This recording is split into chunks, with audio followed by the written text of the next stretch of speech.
Welcome, ladies and gentlemen, to the very first episode of Storytelling in the Tropics.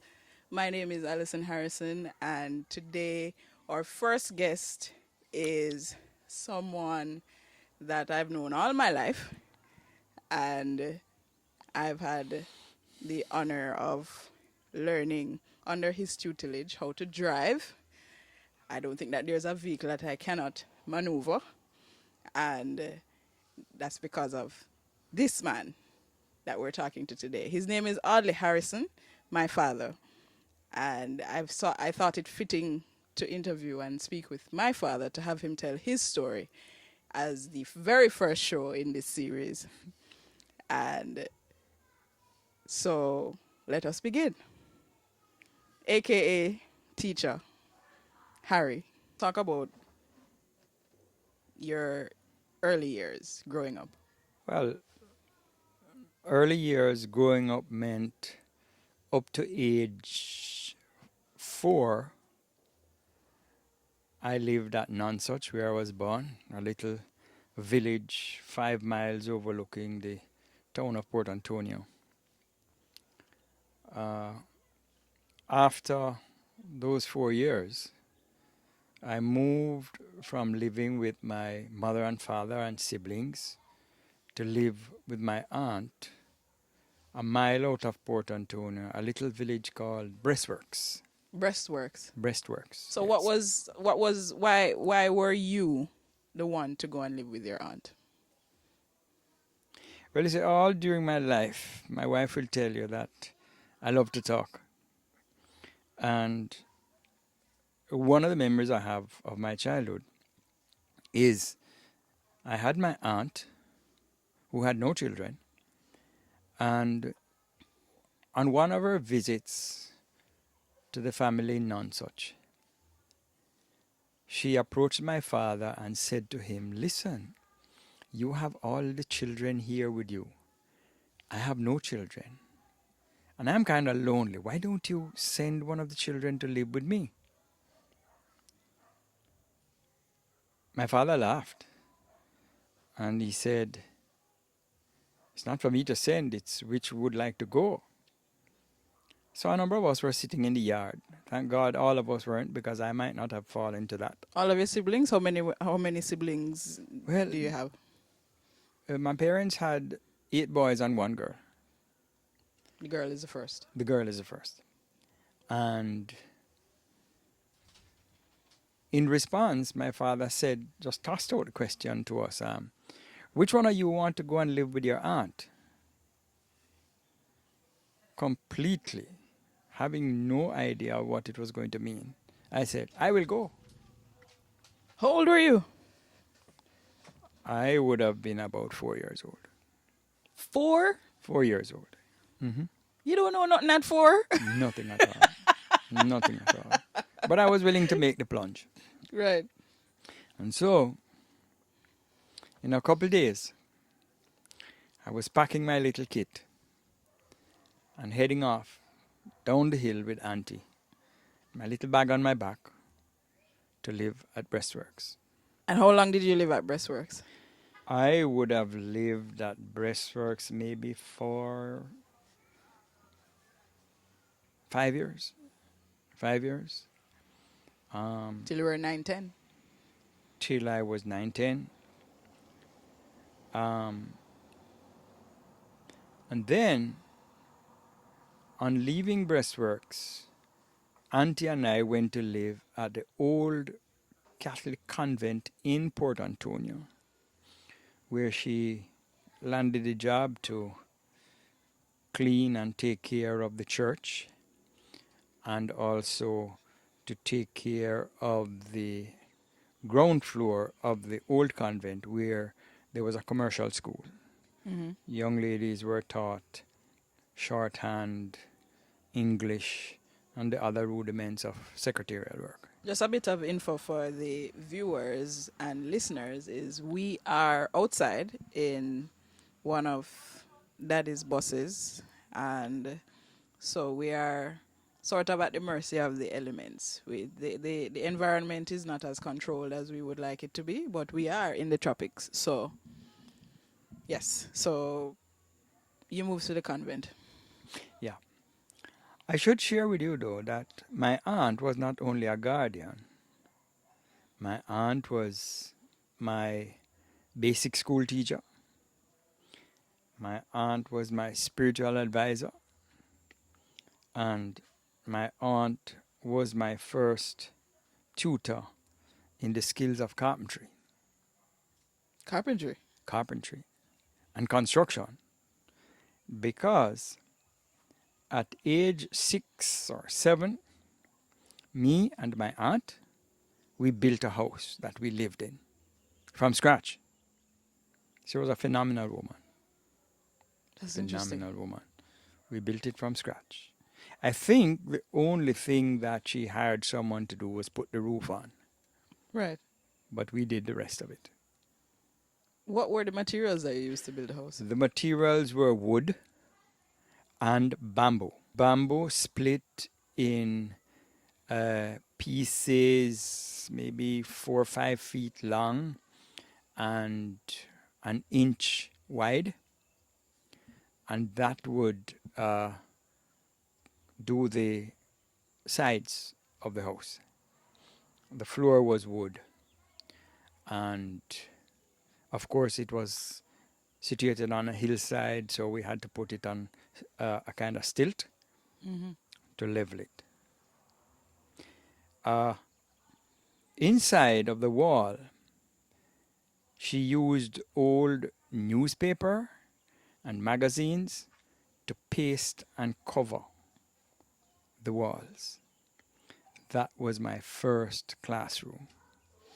Did she ever tell you where she learned this, all of this information from?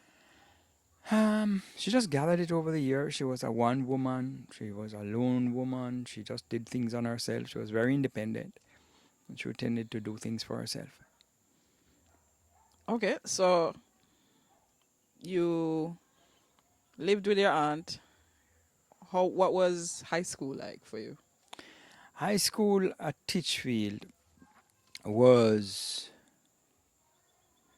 it was a very short journey. Met a lot of friends, reading hard boys books.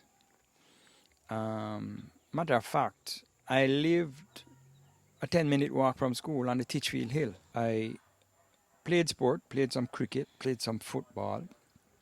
I majored in West Indian history, English literature. Life at Titchfield was exciting. We majored in West Indian history. I loved the history of Jamaica, English literature. I had fun attending the cinema at Del Mar Theatre in Port Antonio, which is just a walk to the foot of Titchfield Hill. What kind of movies you saw at the cinema? Batman, Robin, Black and white or in color? black and white, black and white. Also, I was given the privilege by Auntie to go to stage shows Mm-hmm. with people like Toots Hibbert, um, Byron Lee and the Dragonaires, those people from good old school. Right. I read a lot of Hardy Boys. There was a group of us guys who at Titchfield just circulated the Hardy Boys. Uh, while I was in fourth form, the church decided to close down the school at the convent where we lived. And so the services of my aunt were terminated and we had to move. One thing in my life, I have done a lot of moving. To this day. Yes. To this day. Um, and so we packed up and we left Port Antonio to reside for a couple months at a place called Riversdale near Windsor Mm-hmm. in the hills of Portland, Right. going towards Moortown. Right. I had to travel by bus. It was a bit uncomfortable going to school, but it was just for a couple of months until it was time to move again. And so, guess where we moved to? Back to Nonsuch. Right. Only this time I continued to live with my aunt at a rented place. And now she had to buy me a bicycle so that I could ride to school Mm-hmm. during my fifth form years. And one of the memories I have of riding to school is uh, a lot of these roads were unpaved that we traveled on. And there was this morning when I was late and I was riding too fast. And so I got to the end of the minor road where it enters the major road. And without taking due care, I tried to make the corner and ended up in the gravel and the marl all over. Yes. Color of my knees Yes. and my elbows changed. It was all red. Yes. That was a lesson in itself. But we went through GCE What is and GC? the General Certificate of Education. That is what would have been CXE now? That is what would have been CXE now, yes. Okay. And I did my ordinary levels there. And after graduation, continued living in Nonsuch and went into employment at age 19. Mm-hmm. I worked with the Ministry of Agriculture. And then, out of a strong influence from the local principal and a team of teachers at Nonsuch Primary School, I was encouraged to go into teaching. Right. And I shared this with my father. This was a decision that we had to consider deeply Mm-hmm. because I already had a job. But what the principal of the school, late Calvin Platt, taught me is that there's a difference between a job and a profession. Right. And I should try to get myself a profession. So we got accepted on application to Church Teachers College in Mandeville. It's a far away, Right. but Does that still exist? oh yes, it does. Churches Teachers College. Church Teachers College in Mandeville. Hmm. And being a Church Teachers College offered me an opportunity, I think, that prepared me for life. It was 2 years, after which we did a year internship. But the 2 years that we lived among 234 other students were years when we had to battle each other, share the journeys, disagreements. Mm-hmm. But I think it went a far way to mold me into the individual I am now. So they have like what we would call grubbing, like for the Oh fresh, yes, we did. for the Oh for the yeah. fresh set of students. Oh yes, we did. What were some of the things that they wanted you to do? Well, first of all, one member of the senior team, the senior group, approached me one day and said, Grub, don't you see a senior approaching? I said, yes, I see a senior. And she said, Madame Senior, not senior, Madame Senior. I looked at her and I said, okay, Madame Senior. And she said, are you satisfied with the condition of my shoes? I looked at them and I said, if I say yes, I won't have to clean them. But if I say no, I will have to clean them. So I said to her, I think they're just fine. Mm-hmm. She smiled. The other two ladies who were with her smiled. I think they realized they were caught. Right. Right. And so I became a smart grub. Mm-hmm. Became a smart grub. So you didn't have to do many of the. I did not have to do many, but later on when I joined the Students' Council, we had to settle a lot of those matters. Granted, ragging, as they called it, were less, let me say, it was far more civilized Right. than the other college where the cows went in Kingston. I am sure that they will know. The cows Which, went. yes. and also I would school at. those people who were short of wood in Ah, Kingston. We were, that's and my we mother's regard. college. My mother's college. Let me just plug that. I don't know if I'll ever get to speak with my mother and have her tell her story, but she went to Shortwood. Continue, Daddy. Yeah, we regarded ourselves and soon got the reputation of the more elite college, Yes, yes. church. Enjoyed the years, uh, specialized in the teaching of physical education and West Indian history. Graduated in, it's been a long time, 1971, 1971. And I was sent to do my internship at a little place in the foothills of the Blue Mountains called Trinityville in St. Thomas. Mm-hmm. Right. Um, Arriving in Trinityville, I had a whole set of new experiences. By the way, it was at Trinityville, at Robert Lightburn Secondary, that I met and married the love of my life. Who's the love of your life, Audley Harrison? It was Esmond Campbell then, Then but I corrected the name to read, corrected. yes, Esmond Harrison. I remember going to the first staff meeting This was in in 1971. 71, yes. In The September, school year of yeah, 1971. in September of 71, Yes. first staff meeting for the year.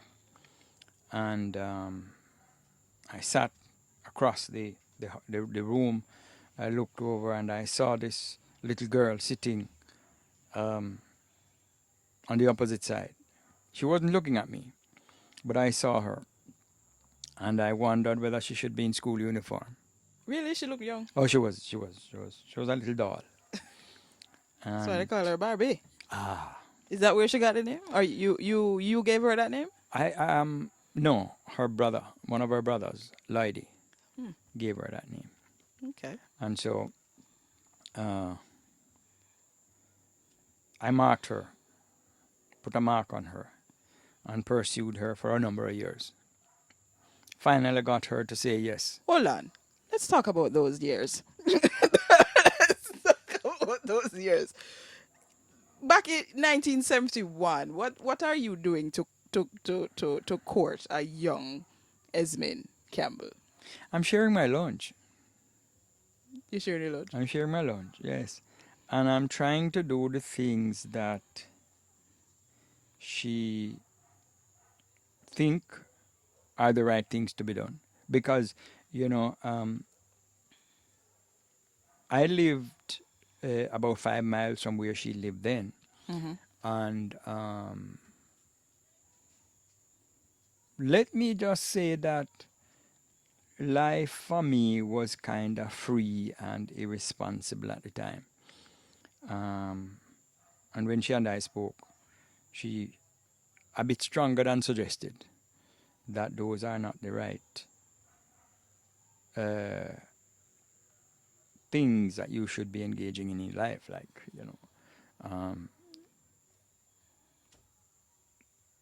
drinking and staying out late at night. You're a teacher and the children are looking up to you.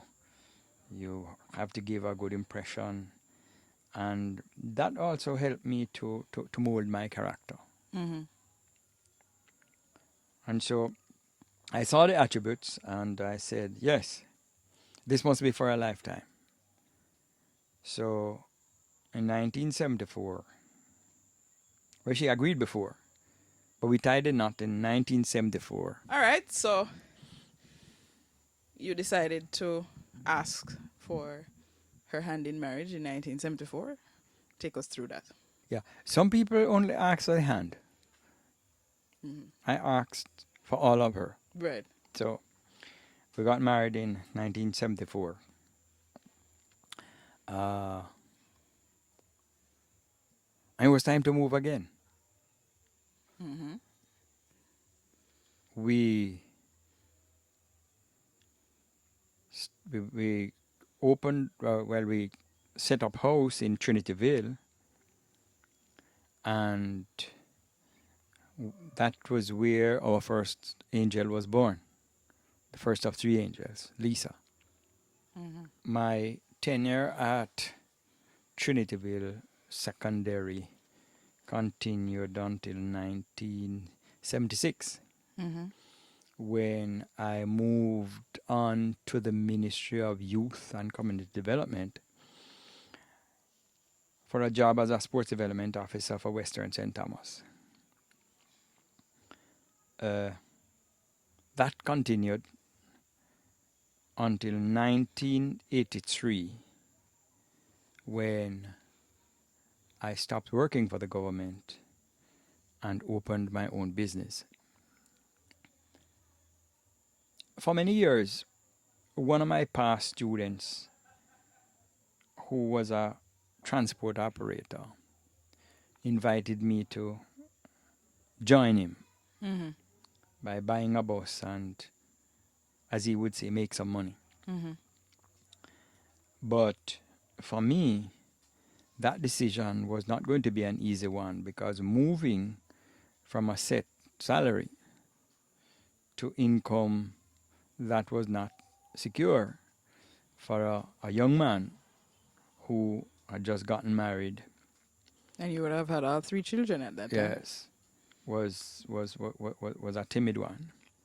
But when my employment ended in 1983, I took the plunge. Mm-hmm. By then, we had moved to our own house, which we bought in Seaforth. And so I bought my first minibus in 1983. What model was it? Oh my lord. That would have been about a 1978 Peugeot bus. For some people, they were a nightmare, because we who bought them to commute in the public system had bought them off members of the JUTA, Jamaica Union of Travelers Association. Mm-hmm. That association had procured those buses to work in the tourist industry. And after 3-4 years, these were in turn sold off Mm-hmm. to operators who were commuting on the road. Right. I was fortunate because my bus was the only bus bought and which was used in St. Thomas. And I was able to resell that bus. Every other bus, some were left by the side of the road, Mm. some were left in the garage, but every other bus perished. I remember the day we sold that bus. I met the purchaser in Kingston. He tested the bus. He said it's okay. He wants it. He has been watching the bus. He knows it. And I said, okay, well, you know the price. I said, let's go to the bank. Mm. I walked out of the bank with a check. I grabbed hold of the first Caissons Leland bus that was passing through Morant Bay from Kingston en route to Port Antonio. Mm. Got off the bus at the National Commercial Bank in Morant Bay. Mm-hmm. Rushed inside. The loans officer saw me. And he came out. He said, what can I do for you? I said, this is yours. Opened the envelope, took the check, looked at it, and he called the manager and he said, you have to come. He handed the manager the check, and the manager says, oh my God, you sold the bus? I said, yes. He said to the guy, process the check immediately before they block it. And I was able to clear the debt from the loan. And I had a little bit left. Mm-hmm. But I went home and slept for 14 days because I was relieved. I felt that a burden had moved off my back. In terms of clearing your debt? Clearing the debt and getting rid of that bus. So where do we go from there? I was already in the bus business, and so I decided to go back to the market, and we bought a second bus. Operated that bus for a year. The income, however, with 3 kids, was somewhat insufficient. Right. And a lot of people then were looking north to head for America to try their hand at getting a job. Mm-hmm. And I followed suit. I went to Florida, did some saving, but I yearned for my family. And so after a couple months, I opted to return home. When I returned home, I realized that the financial demands of the children going to school, etc., was going to mean a deeper immersion into the business if I'm going to survive. What did you do in the States? I drove a budget rent-a-car. Really? My job basically was receiving cars when the customers brought them back, moving the cars to the wash area, moving them from the wash area to the storage area. It was also part of my job to check each car that came in to ensure that the customers had not left any of their possessions in there and that the car was intact as far as lights, mirrors, stuff like that. How did you get that job? How did I get that job? Oh, I got registered with a employment agency Mm-hmm. and they placed me there. Okay. So You're back in Jamaica now. You're back in the bus business. a friend of mine who I call my godfather in the contract transportation. You see, there's contract transportation and there's stage carriage transportation, where contract you're employed to do a specific task with a specific group. Right.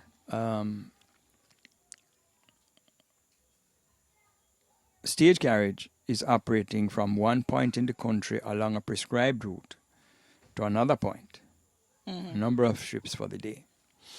And so up to this time, I was commuting on the Morant Bay to Kingston Road. Right. And I also developed a clientele for among schools and churches for excursions, for transportation to fun days, conventions. Mm-hmm. And so the clientele was steadily building.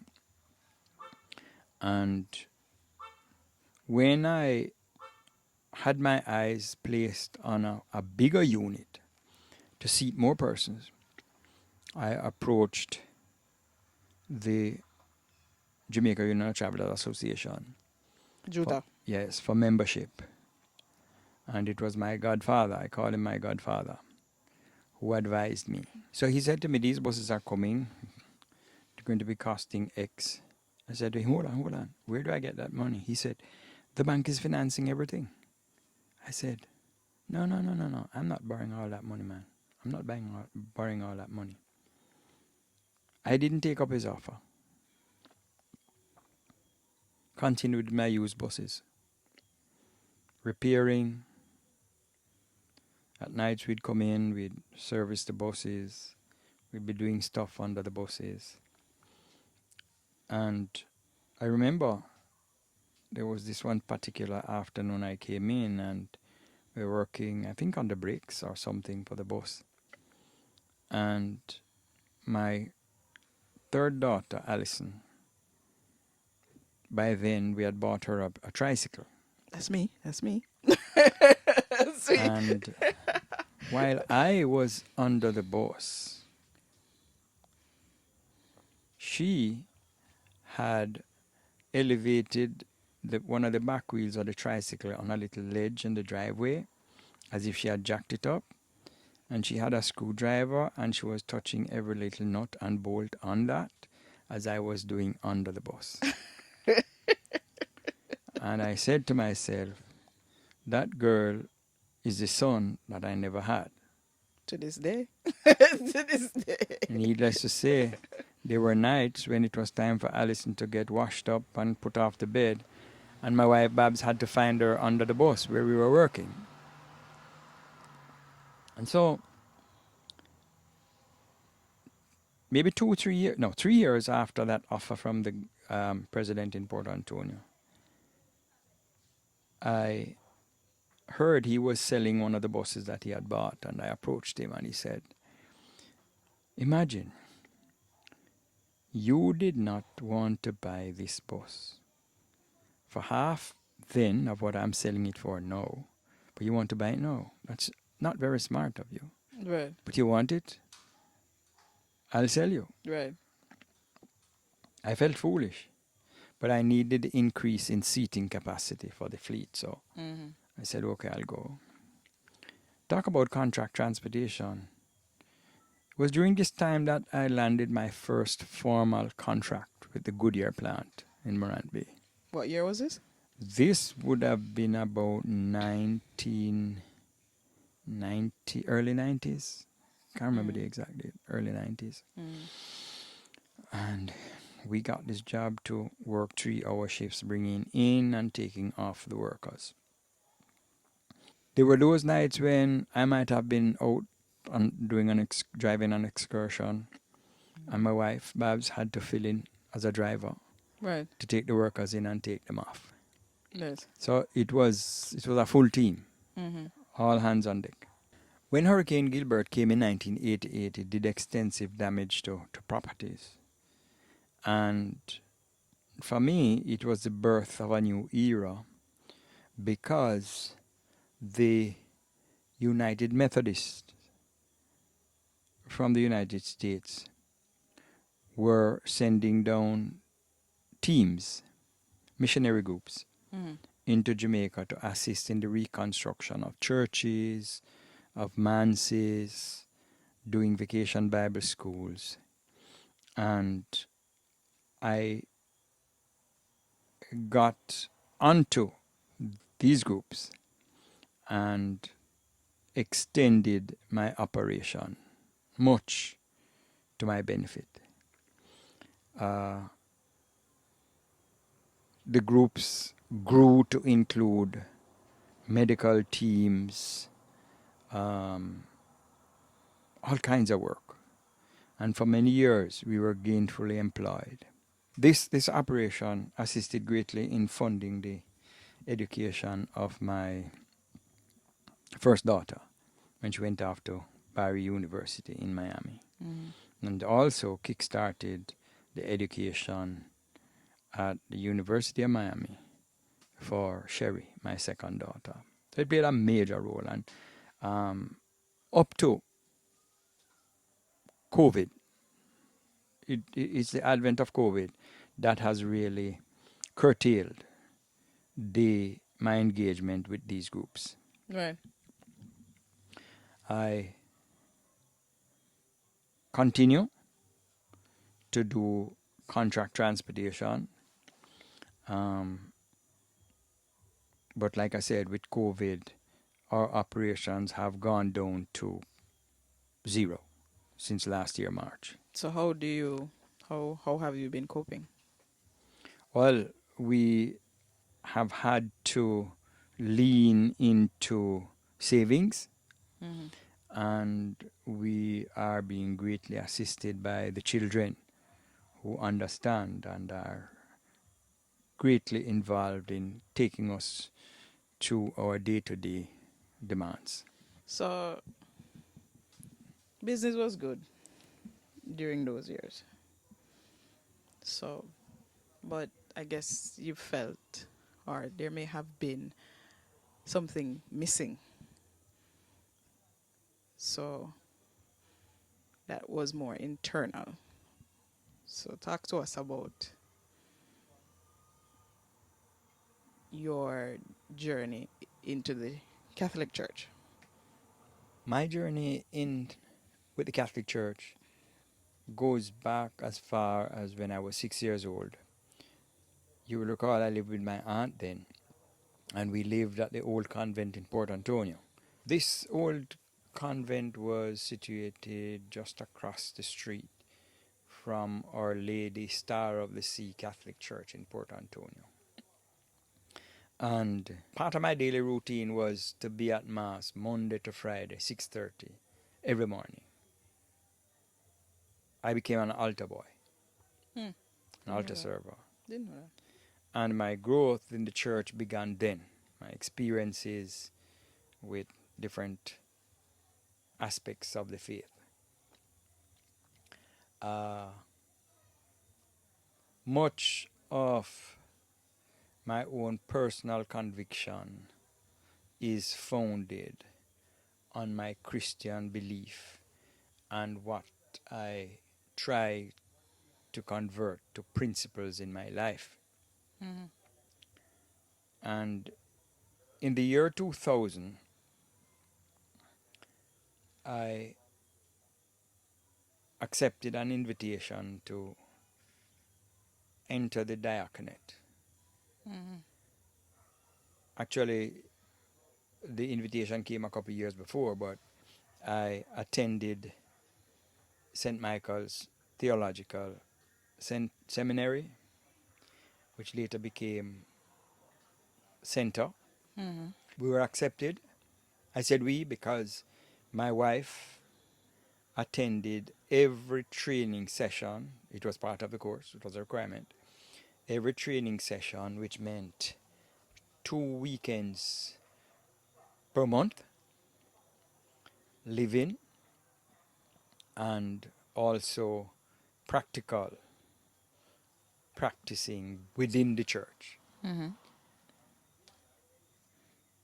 In 2000, I was ordained a permanent deacon for the Archdiocese of Kingston. Right. I continued to serve my local church community here in St. Thomas. So we've gone through your early years. We've gone through your time with your aunt, high school, teachers college, getting married, starting a family, entrepreneurship. Well, working with the government, then your transition to entrepreneurship. Mm-hmm. But same way within the entrepreneurial realm, what other interests do you have? What else are you working on? What are your interests outside of your professional and family obligations?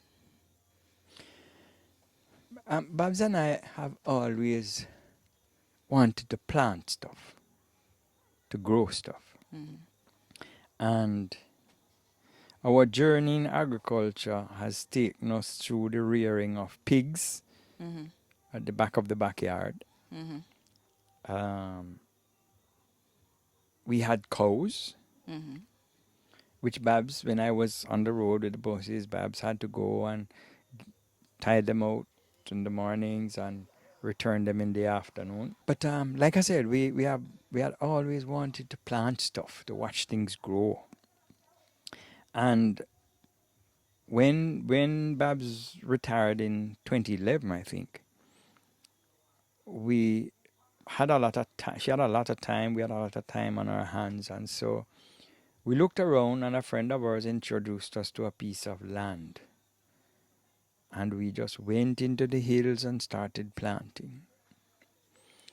Now we plant coconuts, plantains, bananas, pineapples, uh, watermelons, and we have a lot of fun watching these things grow. Recently, we started our own home vegetable garden, Mm-hmm. you know, and having a lot of fun with that. It's hard work because there's no running water through the property, and so we have to use the pickup truck to load on water and take it up the hill. So I'm on one side of the pickup with a bucket, tossing up water into some drums on one side, and who is on the other side? Mommy. Mommy's on the other side filling up, and we're having a race as to who's going to fill up their bucket, their drum first. But it's been fun. Um, One of the things that I benefit from in this exercise is I love to get away from the community where we live, because up on the farm, it's all but the wind blowing through the trees and the sound of the birds. We have a lot of parrots, Mm-hmm. parakeets up there. Parakeets. Yes, and they make a lot of joyful noise, and we're saying they're singing to the Lord. Mm-hmm. So for us, it's a lot of peace and tranquility and away from the hustle and bustle. So we'd load up some lunch and head to the hills in the mornings, and we'd be there all day. We get tired, we relax, and then we do stuff. But it's been good. It's been good, and it's been growing. Adding a bit of commercial aspect to it, but that has been curtailed due to uh, lack of capital, lack of earning through COVID. But we enjoy it. Keeps us fit, keeps us active. It's good exercise. So one of the at the beginning when I introduced you, I mentioned one of your aliases, which is teacher. Hmm. I'm not sure anybody really knows the story behind teacher. Well, to be honest, I thought that because you were a teacher and your students would pass and say teacher, so I thought that was where it came from. So please give us the story behind the nickname teacher. Um, Interesting. Interesting. During my years as a bus operator on the Morant Bay to Kingston Road, I bought a particular brand bus, and maybe 2 months after, a second operator bought an identical bus. And we were on the same route, Morant Bay to Kingston. And our operation included ferrying passengers to Kingston, ferrying back passengers to Morant Bay, and we do that 3 trips per day. So we'd form a line in Kingston and wait on our turn to get loaded. And there was this day, of course, very important in the transportation system is who became known as the backup men. Backup meaning they help to back up the operators of the units to get them filled as quickly as possible. So it's not the conductor; It's not the it's conductor. the assistant It's to the it's an additional person right. who works with just about every bus that comes in. Yes, Mm-hmm. and this person, technically all they do is point at the bus and say, "Miss, you're going to St. Thomas, Morant Bay. That's the bus going to Morant Bay. Come in, take a seat, take a seat." And of course, they get something for the effort. Right. So I remember by coincidence, the other guy's bus, which was identical to mine, came into the line immediately behind mine, Yeah. And the backup man who was loading the bus approached a lady, and he said to her, come miss, the teacher bus there. And actually no, he didn't say teacher bus. He said, it's Mr. Harrison bus there. Right. And she said, so who is the other bus? And the gentleman replied, I don't know. What's his name? And eventually, it was revealed that the other guy's name is also Harrison. Really? So yes, you had 2 Harrisons with 2 identical buses. So I did not know that, but okay. Yes, yes. when the guy got the bus loaded and we're leaving, he said, I have to talk to you when you come back to Kingston. Mm-hmm. So I came to Morant Bay, made a return to Kingston, and he approached me and he said, listen to me. You have to put a name on the bus. I said, what do you mean a name? He said, don't you see? The 2 buses look the same. The 2 owners have the similar name. The people want to know. which is your bus from the other man bus? Because there might be somebody who want to drive with you, he doesn't want to drive with that guy. Right. So I said, I don't know about a name. What name am I going to put on the bus? And he looked at me and he says, don't ask me. You're a teacher. You should know. Put teacher on the bus. Well, there you go. It was then that the bus was labeled teacher and I was nicknamed teacher. So, teacher, you have 3 girls. Lisa, the first, Sherry, the second, and me, Allison, the wash belly. Washy, as you would you would call it, washy. So, talk to me about us, your 3 girls. Well, you mentioned Lisa.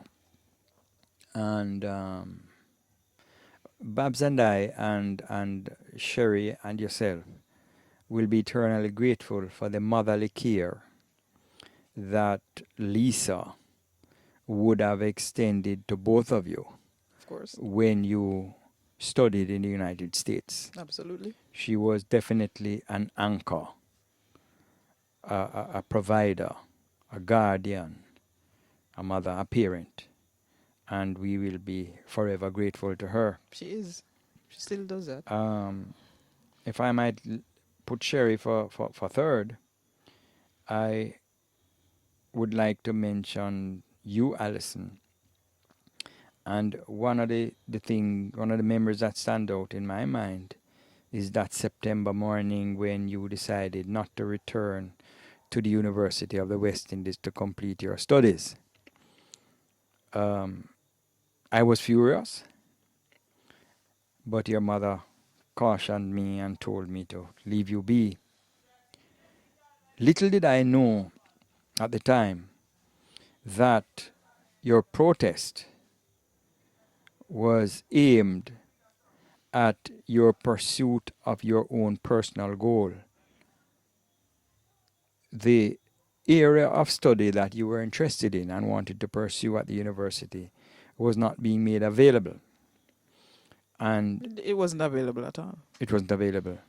And so you knew what you wanted, and what they were offering you did not want it, and so you stood down.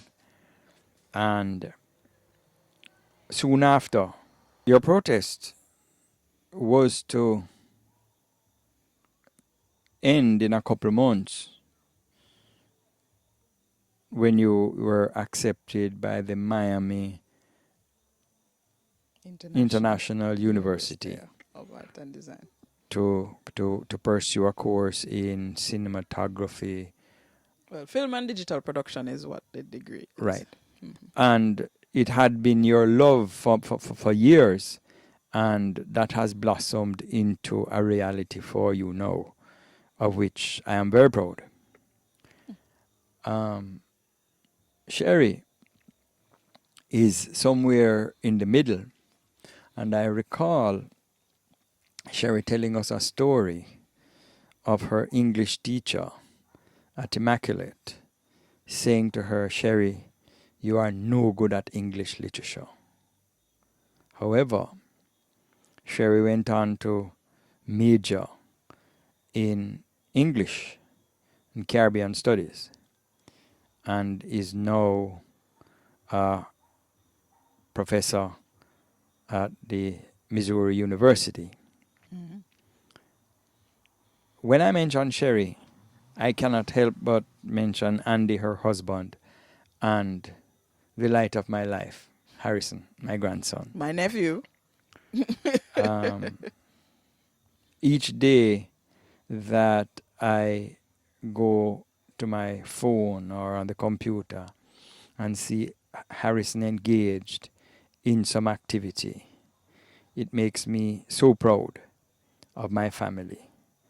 And I look forward every day to be with him, to be playing with him, to be talking with him, to be engaged with him, because he's a beam of light that keeps his grandmother and I looking out, just to see him, to hold him and to hug him and to love him. Thank you. Thank you. All right. Thank you very much, Daddy, aka teacher, aka Mr. Harrison, our first guest for storytelling in the tropics. This is episode 1. I've been talking with Daddy about his journey through his life in Nonsuch Portland to where he is today.